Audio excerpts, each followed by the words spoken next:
A narcissist's twisted tale. I'd like to get into this particular subject today, guys, and you're very welcome to this channel, narcscon, with myself and Remy, where we deal with all things in relation to narcissists, how to deal with them, how to categorize them, how to deal with our experience with them, and how to move forward.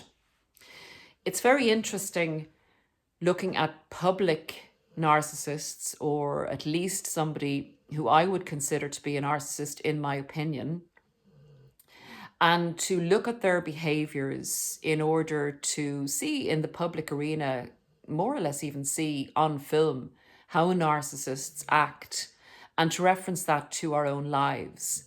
So for that purpose and in that vein, I would like to get into this podcast today, and it's titled A Narcissist's Twisted Tale. Narcissists never do things that are simple or that have one agenda.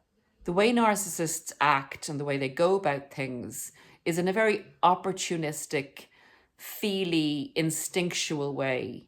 But there is generally more than one agenda, more than one gain for a manipulation or an action a narcissist takes.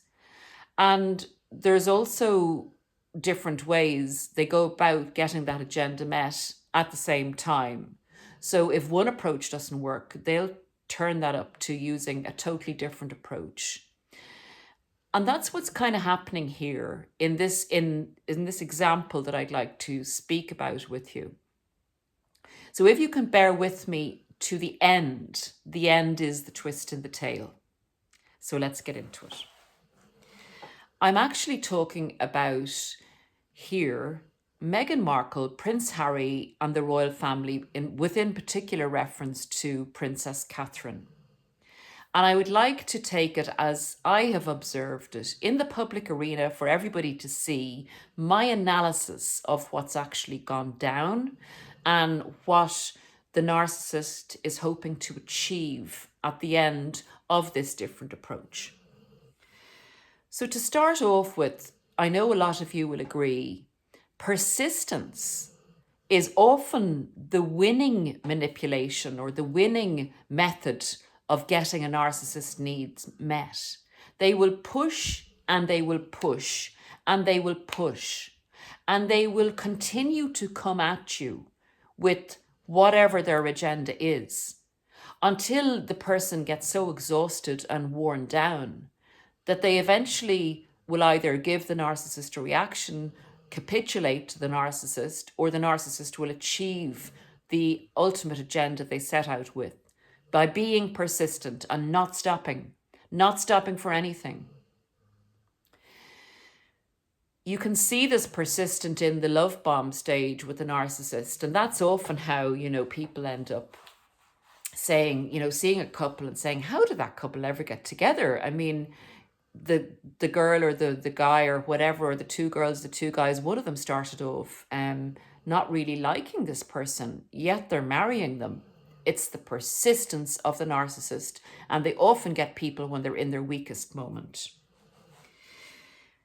So going back to Harry and Meghan and their agenda to control the media, to, in my opinion, censor the press, to bring in a censorship that is going to meet with their requirements and their agenda so that they can put out whatever information they want to put out. And this is the typical hypocrisy of narcissistic actions. Yet any bad press that comes in about them, there's going to be a censorship on.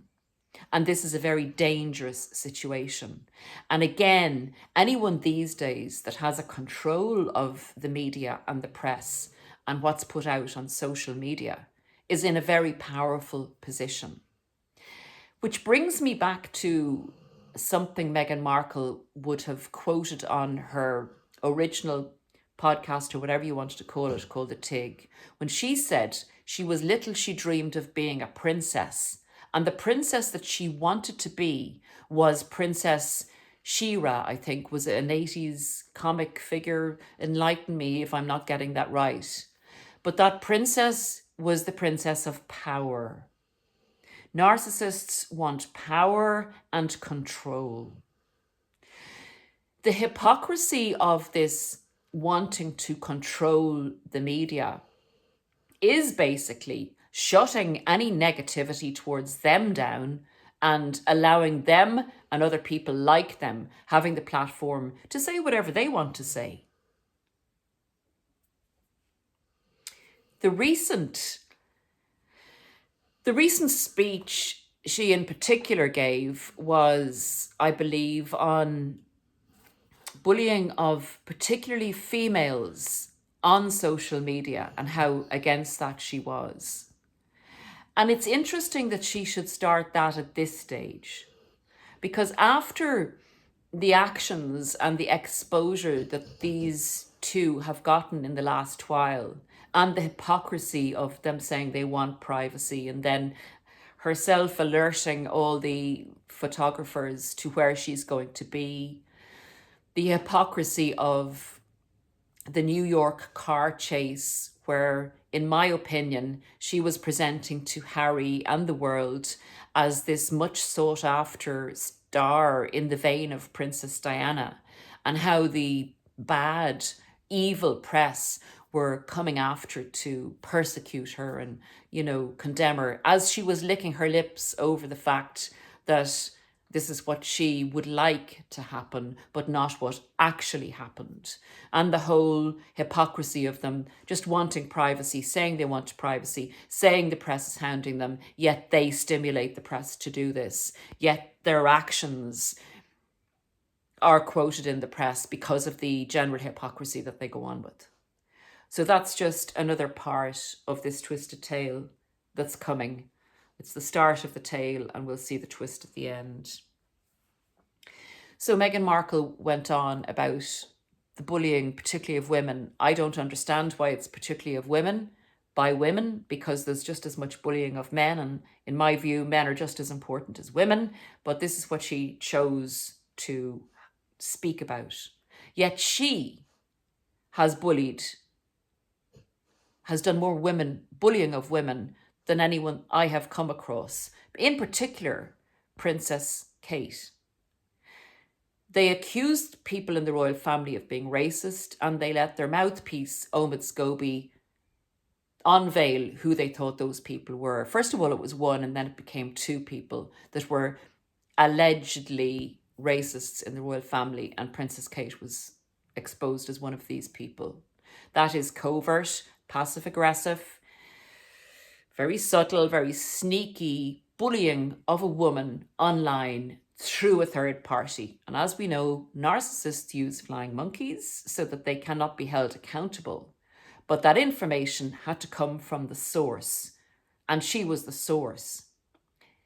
If it hadn't come from her, she and Princess Harry had a duty and an obligation to refute that information when it got out. They did not.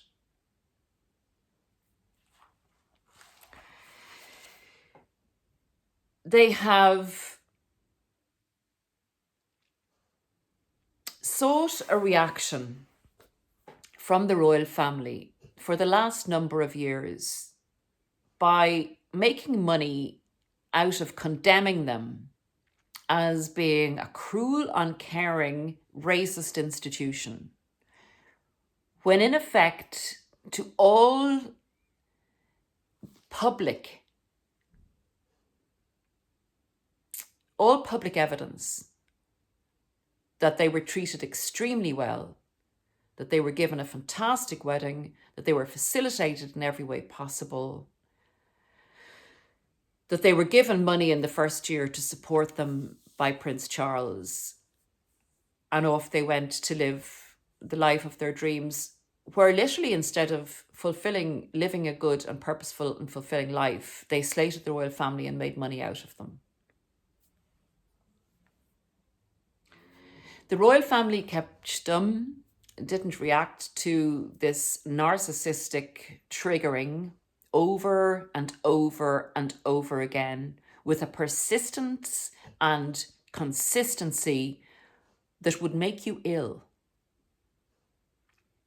And I believe, personally, in my opinion, that type of persistent evil coming against you can cause physical illness within an individual.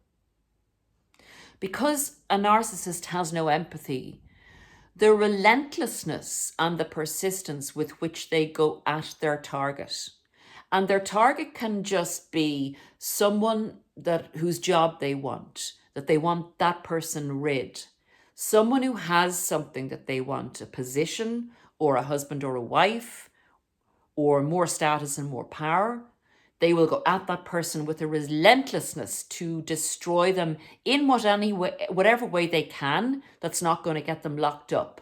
So they will do it using other people, using whatever lies, sorcery, whatever they can use in the background, they will use to try and destroy that individual. And over the last few years, we have seen the Sussex Squad and their supporters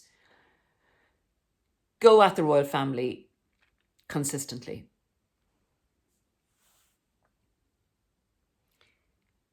The unbelievable rumours that have circulated about Princess Kate, to the extent that they're unbelievable, like that she might even have passed away, that she might be in a coma. All this negative attention to stimulate a reaction, to persistently, in my opinion, bully. And you can say, well, this is just the press, Paula, this is just the press doing this. Where did these seeds of obscure realities come from? That's what I would ask.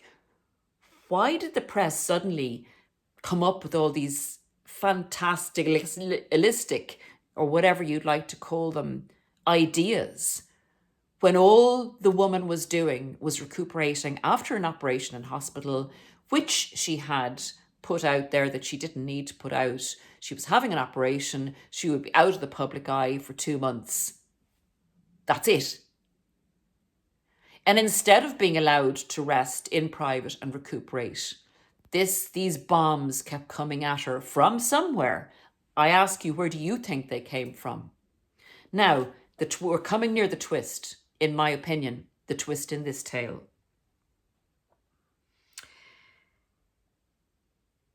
I believe that when Prince Charles was diagnosed with cancer and Prince Harry, in my opinion, went to Hoover, got pushed by, in my opinion, his wife and said, go back now, go back and see if we can get in. We're running out of money. Quick, go and see, if we can get back in. It didn't work. Prince Harry was given short shift and there was a very brief meeting of, I believe, 11 or 12 minutes. He'd come all the way from America and Prince Charles was probably advised to just keep it short, sweet and brief and look after his health. Again, this is only my opinion, but it's in the public arena, so I'm commenting on it, and that's my opinion. They had to do something to insinuate themselves in some way back in and to get their agendas met. So we're getting to the twist in the tale. Up to this point, Meghan and Harry have not been successful in censoring the press. Initially, the press was giving them pretty good, output on what they were doing. Then the amount of hypocritical things they were doing in relation to how they conducted themselves, what they were doing and what they were saying didn't make sense, and the press went against them and people saw through them. And because of their behavior and their actions, they would have got negative feedback from social media, from the public, from people like you, from people like me, maybe not people like you, I don't know. But this is just my opinion. Now the narcissist needs to approach their agenda in a different way. And opportunistically, they will take any opportunity to change or turn the trajectory round to make this work for them, in my opinion. The narcissist drew the attention of the press, persistently throwing bombs at Princess Kate, that wasn't her. When she was seen out in the car, when she was seen going to that local farm shop, crazy theories that that wasn't her, that, you know, she was really somewhere incapacitated, etc. I believe there was some boozy person who's part of the Sussex squad or affiliated with them, coming out with these wild and amazing theories and telling people that they were ridiculously foolish to believe that that was Princess Kate going to the farm shop. I don't know if you've been following, but she was seen at the weekend going to the farm shop with her husband, Prince William.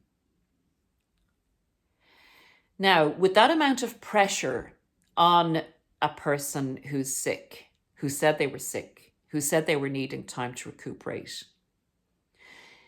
the narcissist, in my opinion, being Meghan Markle, in my opinion, would then hope with that amount of pressure that it would either destroy the person, make them sick, or make the royal family come on board with Meghan and Harry and say that there needed to be censorship of the press because of the effect that it was having on the health of the royal family. Get me? And that in turn would ingratiate Meghan and Harry into a similar trajectory as to the royal family and kind of bring them together in a way, because they're all fighting for the same thing. They all suddenly start to fight against the press. It's twisted. And I don't know what you'd say about my mind for having gone there. But that's what I believe, and that's how narcissists will try and re-ingratiate themselves by bringing you onto agreeing with their agenda, even though the twist is the press repeatedly said bad stuff about Meghan and Harry and were really involved and focused on everything that they did because of their behaviour. Princess Kate, on the other hand, asked for privacy and told people what was happening, that she was sick and she needed time away. The press focused on that, not because of her bad behaviour, but because there was seeds from outside sown and fantastic theories going around to put her under pressure. And that's the twist in the tale. In my opinion, the press has been abused and stimulated and triggered with all these fantastic theories on social media, in my opinion, mainly coming from the Sussex squad, to put the royal family under such stress that they would then come up with the same idea and say that the press needed to be controlled and that they needed privacy. To cap it all, there was apparently a notice and wish of goodwill towards Princess Kate from I think it's the Archwell Foundation or Harry and Meghan, saying, we wish, for a good recovery or a speedy recovery and peace on your journey. Again, in my mind, that is the twist in the tale. To have made sure there was no peace, then to say that it's the press's fault and you must agree with us, royal family, come on board and we'll all be the royal family together against the press. And we'll be back in the royal family because, you see, we're supportive of privacy and we haven't had privacy. And now you know what it feels like not to have privacy. So let's all band together and we'll be a family again together and we'll support each other. Guys, whether you agree or disagree, leave in the comments. I'd be really interested to know. But that's my take on a disgusting twist to putting someone under such persistent pressure that perhaps, who knows, the stress can cause serious illness. And a target of a narcissist who continually is praised to the narcissist or is in their world. And in this situation, the royal family is going to be in the newspapers and Meghan Markle is going to see this all the time and be compared perhaps unfavorably towards her nemesis, Princess Kate. So my hope is that the royal family remain quiet, uphold the freedom of the press, because fantastic as these awful stories were, at least we can come on here and say, this isn't right. Leave this woman alone. Why are you doing this? What is your agenda? And we can at least give a balance to this craziness that's going on. And usually, where there's craziness, it has been sown by the seeds of a narcissist. And those seeds have been sent out to all the supporters, to all the flying monkeys.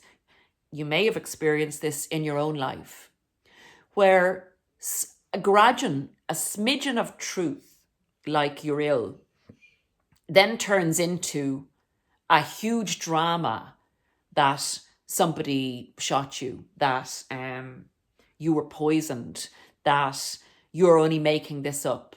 I know, guys, that you will have experienced these kind of rumors going around about you when a narcissist is on your case and looking to smear you, so that you become so fed up and so exhausted and so beaten down and so depleted that you may give them a reaction, beg them to stop, feel that you need to go and tell people that that's not the truth, etc. The best thing in a smear campaign like this is not to engage with this person, not to engage in this craziness, not to engage with this evil stuff, but to ignore and do exactly what Princess Kate eventually did in such a dignified way. She told the truth in as much as she could or was able to share, and asked for the public to come and rally around her and not believe this crap that was being put out there by people that have not her best intentions at heart. And she stood in her own dignity. And because of the person she is, I believe people will respect that now. And that's what you need to do if you are being smeared by a narcissist. I don't mean go on the BBC and make a statement about things. I mean, maybe say it to one person, this is the truth, and leave it at that if you have to. And remove yourself from a situation. Remove yourself from the craziness. Block, block, block. No contact as much as possible. No reaction at all. Get on with looking after yourself. Eventually, the narcissist, generally in normal situations, will give up and go on to somebody else. When they're not getting fed, when it's not working. Unfortunately, in a public arena like this, with the stakes so high, with a narcissist really wanting what this other person has and trying to use and manipulate the tools they have at hand, being flying monkeys, being people that support this disgusting agenda, and using and abusing the press that they really want to control. And if they can't shut it down, they're going to go a different way about it and use it to abuse the people they want to abuse. Again, this is allegedly, and this is my opinion of things that have happened in the public arena. I hope this has been helpful in relation to seeing it play out, seeing the twisted tale of a narcissist, seeing how they go about things from different angles and in different ways in order to have their needs met. And at the end of the day, it's about their needs and their needs only. No empathy for anybody else. And if you're destroyed in the narcissist process, that's sometimes a bonus. Take great care, guys. I will see you again very shortly. Bye for now.